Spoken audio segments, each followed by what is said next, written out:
When you look at the third column of your verbatim, and I realize at Liberty, maybe this doesn't fit for your verbatim, but in our shop, we have a verbatim conference, and we have a template that we use, and the third column of that template talks about self-awareness. So during the visit, during the encounter, whatever it might be, whether it's a patient, whether it's a veteran, whether it's in a clinic, or whatever setting you're in, you're going to encounter a person, and when you write the verbatim, of course, the one column will be the number of the encounter or who's doing the encounter. The middle part is the conversation as best you can remember. It doesn't always have to be perfect, and it probably never will be. But in the third column is the self-awareness column. So what my goal is for you to understand what's happening with you when you're in the process of that encounter. And that's what self-awareness is. It talks about how you experience yourself. There are four things that I usually teach just as a basic outline so that you can understand what self-awareness is. And so I want to share those with you today so that you can have an idea of what takes place and give you a frame of reference when you talk about self-awareness, what happens, what takes place. The first one we talk about is transference, okay?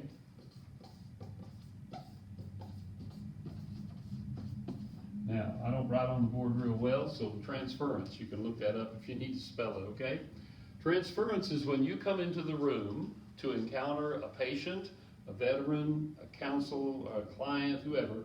When you come into the room, what happens with you when you see that person? What are some of the things that take place? Maybe they look like somebody you know, they will say to you,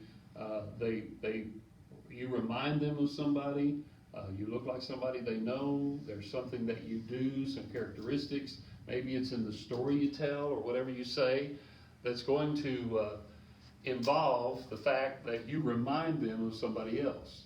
And whether we realize it or not, that sometimes is a basis for how they respond to us in the encounter.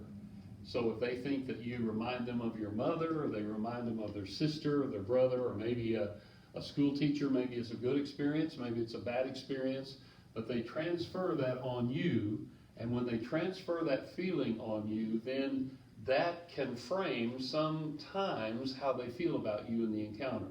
So the transference is from the patient to the chaplain, okay, or to the counselor, or to the pastor, or whoever it might be. So the transference is, I see somebody, the patient sees you, you remind them of somebody, or maybe you talk like somebody, they're going to transfer some feelings on you. Now that seems simple, but the fact is that can really determine the way the visit goes. And there may be a point where they would say to you, well, you remind me of someone. And my response to them would be, tell me how I remind you of them. And if they will explain that to you, that might give you a frame of reference of how you can continue the visit and continue what takes place and what happens during that time.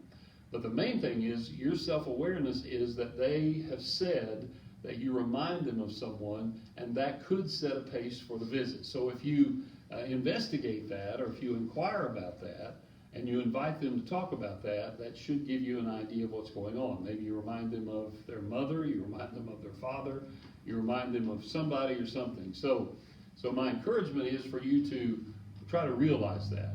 And when they say that or when they feel that. Now, they may not say it. It may just be something that they infer. And you might have the opportunity to say, well, it sounds to me like I remind you of somebody. And that would also open up the conversation, okay? So that's transference. Countertransference, and I'll just put the word counter up here, okay, well, let me spell it correctly first, okay? Is when you counter something, of course, it's different. The countertransference part of that is not from the patient to the chaplain, but it's from the chaplain to the patient. So when you walk into a room, that patient may remind you of someone, their characteristics, the way they look, the things that they're saying, the things they're doing. So that's countertransference. Transference is from the patient to the chaplain or to the minister. Countertransference is from the minister to the patient. So who do they remind you of? Now, that may not seem like much, but in your self-awareness, if they remind you of someone, it may temper in some way or another your ability to visit or your ability to minister to them. If you've had a bad experience with somebody they remind you of, if you've had a good experience they remind you of. They might remind you of your father. They might remind you of your mother, okay? So the countertransference is where you countertransfer a feeling or something onto them that could determine how you minister to them and how you're able to talk with them, okay? A good example, in my history, there have been people who, especially in my younger history, there have been people who I've had a bad experience with. One of them was a stepsister. And one day at the hospital where I was serving, did not realize that she was in the hospital. She had a different name. We hadn't seen each other for years.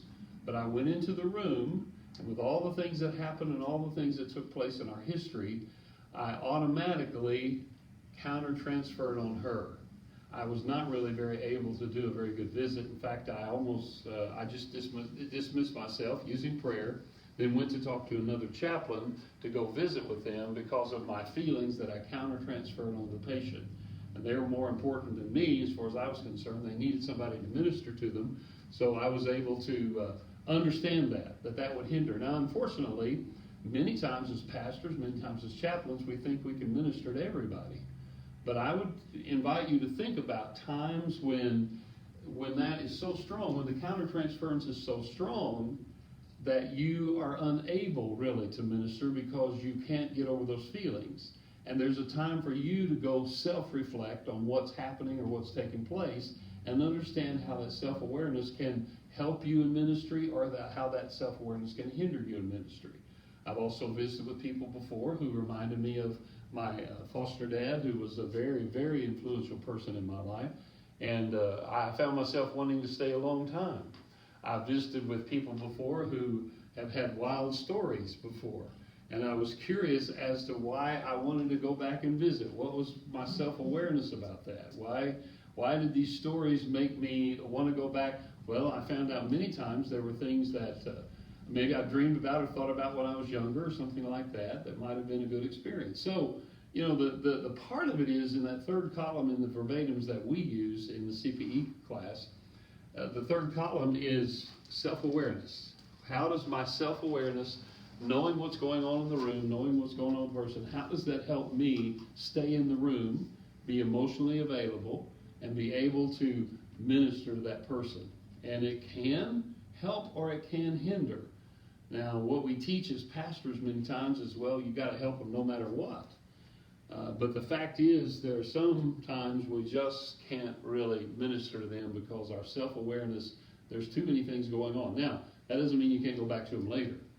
It just means that's a good opportunity for you to go back and think about, reflect about what's happening, what's taking place, what are the emotional triggers, what are the feelings that I had that would hinder or help me to visit or minister to that person, and then maybe even go back. But the whole idea of the self-awareness part is for you to understand the countertransference that you put on someone else, okay? So transference is when the patient transfers feelings on you. Countertransference is when you transfer feelings onto the patient, okay? So if you're going to work with self-awareness, those are two things that I think will help you understand how you can be self-aware, be in the moment, stay in the room, and visit with the person. Or if you're aware that those things are happening, how it hinders you from being able to visit. We need to get to the place where we understand that we may not be able to be everything to everybody. I know that's a disappointment. As a pastor, for all the years that I pastored, I thought I could minister to anyone. I even thought about hanging a shingle one time out in the churchyard so people would think that I was a master counselor. It wasn't until I took CPE that I realized there were some people I just couldn't minister to. And I felt bad because my seminary training, my pastoral training told me you can be all things to all people. And I found out that wasn't the case. And many times I would walk away defeated, or I'd go in the hospital room, we talk about the weather, we talk about the ball game, we talk about all those things, because I just didn't feel like I connected or could connect with that person to visit, okay? So, transference is from the patient to the chaplain or the pastor. Countertransference is from the pastor to the patient. Now, the third thing that I invite people to look at is projection.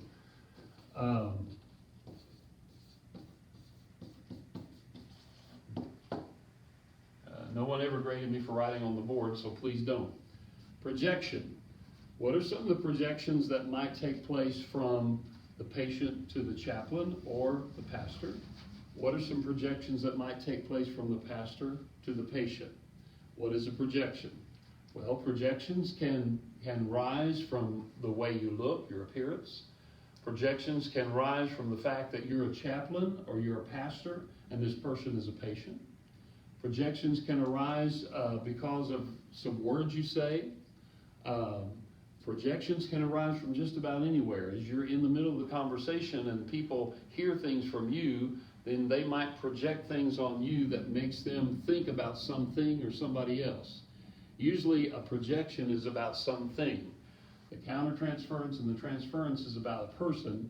The projection usually is about something or something that you've done, something that you've said, something that you've been around. So you need to be aware. Self-awareness means that you're aware of projections you might project on somebody else. And sometimes it can be expectations because of your projection. If someone tells you that there is a Baptist pastor, a Methodist pastor, or a pastor, then you automatically have some feelings about what that person ought to be, and you project those feelings onto that person, and that may not be the case. Those feelings that you have may not be what you think they should be. So you project that feeling on them, and in the conversation you realize that the projections that you had were not true, okay, or they were misleading. But you have to be aware that that's a projection. Now, the projections that they might have on you might be that you are a pastor, that you are a chaplain, and so many times I've seen where when you go in and you say you're a pastor or you say you're a chaplain, then automatically they put on their good behavior. And they're going to tell you everything that you want to hear, and sometimes that keeps you from or what they think you want to hear, and sometimes that keeps you from really getting to the crux of what's really going on and being able to minister to that person. And at one point you might be able to say, well, I'm aware that I'm a pastor, I'm a chaplain. However, I'd really like to just talk about what's going on with you. But they will project those feelings. They could also be bad feelings because they've had a bad pastor or a bad chaplain before, and they may project that feeling on you. So they may already have some sense of anger or something that's built up inside them that doesn't allow them to really let you hear where they're coming from. So projections are, and we do it all the time. One instance when I'm driving down the road and somebody pulls out in front of me, I do some projection. I won't tell you what it is, but I do some projection, okay? They're a lousy driver, they don't know how to drive. Where'd you get your license? Out of a Cracker Jack box, if you know what that is. That's probably one of the biggest projections that I do. They may have just had a bad day and something went wrong, but if you understand what I'm saying, that's an example of how we project our feelings on people. So the projection works both ways. One more thing that I'll share with you, there are some others, but one more thing that I'll share with you is parallel process.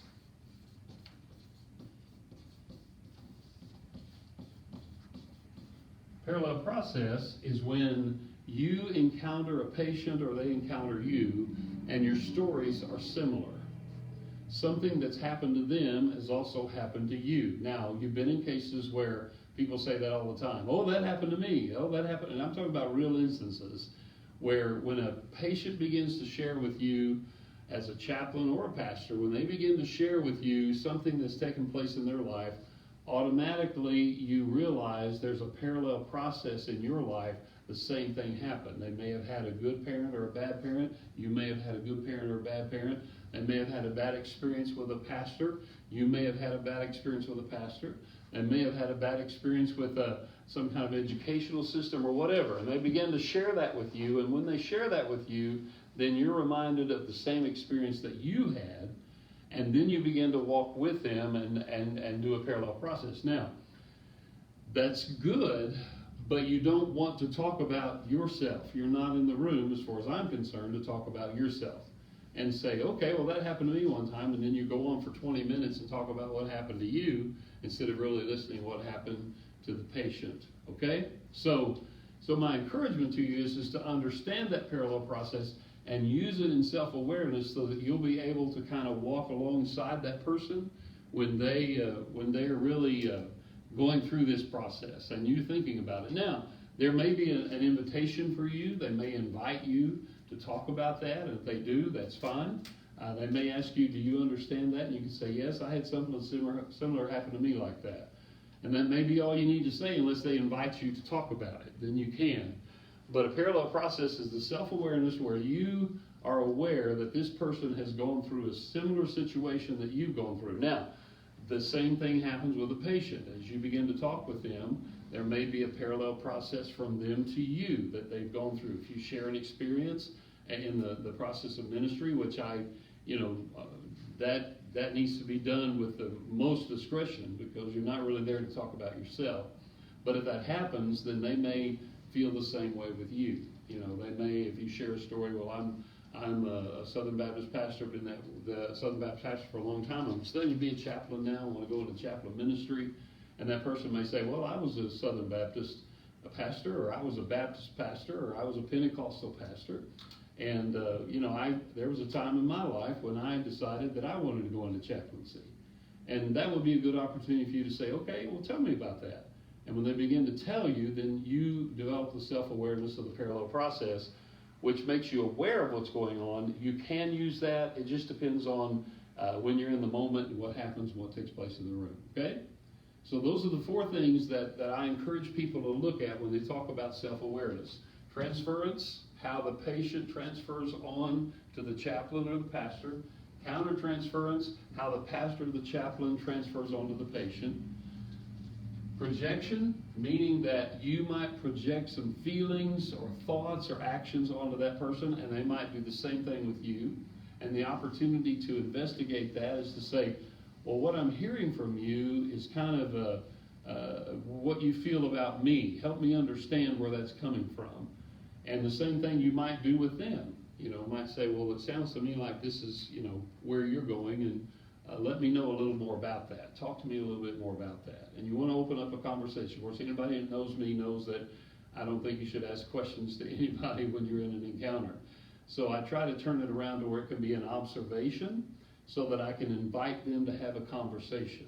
Because I'm not in there to, write down how many times they did this or whatever, but I use conversations and observations. And parallel process, again, is when you walk down the road with somebody and you experience some of the same things they do. Learn from what you've experienced to be able to help them, and maybe vice versa. If they share an experience with you that gives you a bit of understanding. Remember, you're not in there just to teach them. Sometimes they'll teach you. Okay? All right. Go ahead, Shane.